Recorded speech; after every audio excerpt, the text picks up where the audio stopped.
Pada zaman Herodes, Raja Yudea,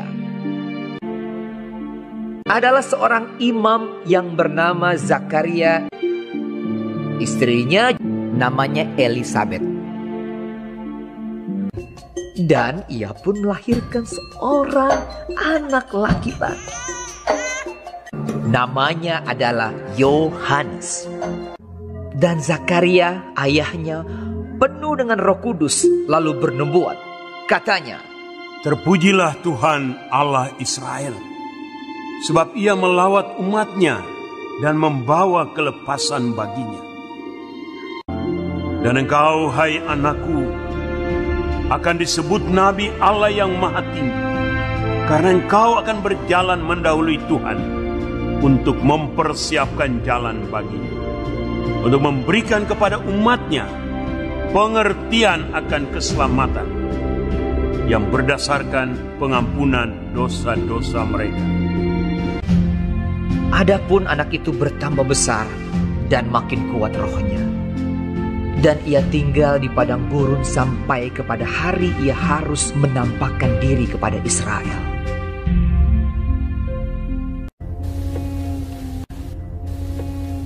Yohanes memakai jubah bulu unta dan ikat pinggang kulit, dan makanannya belalang dan madu hutan. Dalam tahun ke-15 dari pemerintahan Kaisar Tiberius, ketika Pontius Pilatus menjadi wali negeri Yudea dan Herodes raja wilayah Galilea, datanglah firman Allah kepada Yohanes, anak Zakaria di padang gurun. Seperti ada tertulis dalam kitab nubuat-nubuat Yesaya, ada suara yang berseru-seru di padang gurun, "Persiapkanlah jalan untuk Tuhan, luruskanlah jalan baginya." Maka datanglah Yohanes ke seluruh daerah Yordan. Lalu ia berkata kepada orang banyak yang datang kepadanya untuk dibaptis, dan menyerukan, "Bertobatlah dan berilah dirimu dibaptis, dan Allah akan mengampuni dosamu. Dan semua orang akan melihat keselamatan yang dari Tuhan. Setiap lembah akan ditimbun, dan setiap gunung dan bukit akan menjadi rata. Yang berliku-liku akan diluruskan, yang berlekuk-lekuk akan diratakan. Jadi hasilkanlah buah-buah yang sesuai dengan pertobatan." Orang banyak bertanya kepadanya. "Jika demikian, apakah yang harus kami perbuat?" Jawabnya, "Barang siapa mempunyai 2 helai baju, dan barang siapa mempunyai makanan, hendaklah ia membaginya dengan yang tidak punya." ada datang juga pemungut-pemungut cukai untuk dibaptis, dan mereka bertanya kepadanya, "Guru, apakah yang harus kami perbuat?" Jawabnya, "Jangan menagih lebih banyak daripada yang telah ditentukan bagimu." dan prajurit-prajurit bertanya juga kepadanya. "Dan kami, apakah yang harus kami perbuat?"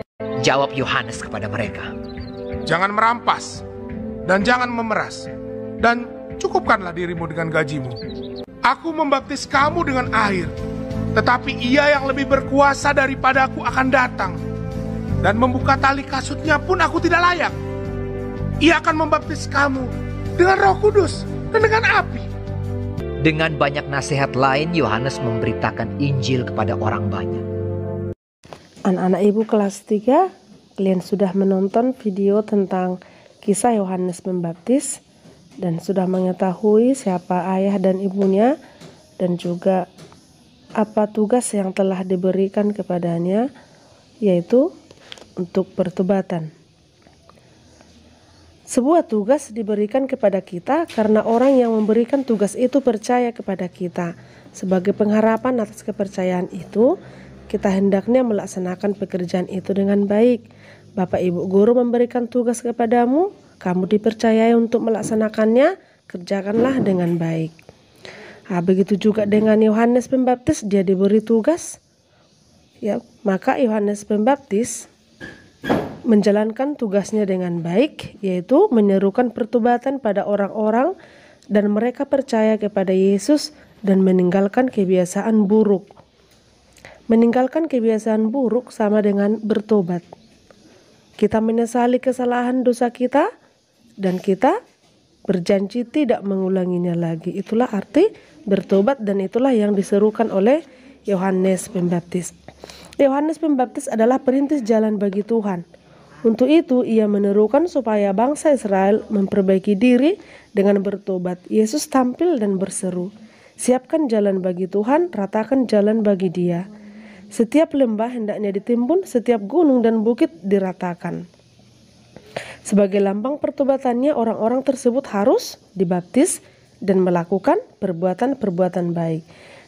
Sebagai lambang pertobatan kita, pertobatanmu anak-anak ibu yang baik, yang malas belajar, maka semakin rajin belajar. Yang sering mengatakan cakap-cakap kotor, maka perbaiki sikapmu dengan mengatakan hal-hal yang baik. Yang sering melawan orang tua, perbaiki sikapmu untuk menghormati orang tua. Ini dimulai dari dirimu sendiri, bukan untuk paksaan atau dipaksakan oleh orang lain. Maka pertobatan itu kita mulai dari diri kita. Tugas yang diberikan kepada kita mulai dari diri kita, bukan dipaksakan oleh orang tua atau gurumu. Maka semoga dengan pelajaran hari ini kita mampu untuk melaksanakan tugas kita dengan baik dan mampu kita untuk membuat pertobatan dalam pelajaran kita. Salam dan doa ibu.